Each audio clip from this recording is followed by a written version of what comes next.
Додека битолските здравствени институции и другите државни установи и служби мака мачат да се снабдат со заштитна опрема и препарати во време на корона, Агенцијата за млади и спорт во Битола ќе прави современа куглана.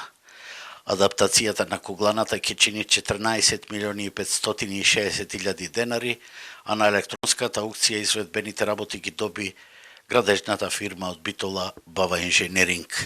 За 2 недели започнуваме со реализација на проектот. Адаптацијата според договорот ќе трае 12 месеци, велат од Бава Инженеринг. Првиот човек на агенцијата Дарко Каески денеска не беше достапен да одговори зошто во услови на пандемија и карантини се форсираат вакви проекти.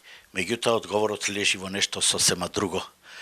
Градоначалничката Наташа Петровска, кугланата имаше ветено во предизборието со кампања во 2017 година, а иако беше најавена како локален проект за 12 милиони денари, инвестицијата ја презеде Агенцијата за млади и спорт и ќе стартува во време на предизборие, како и сите други проекти според програмата на општината.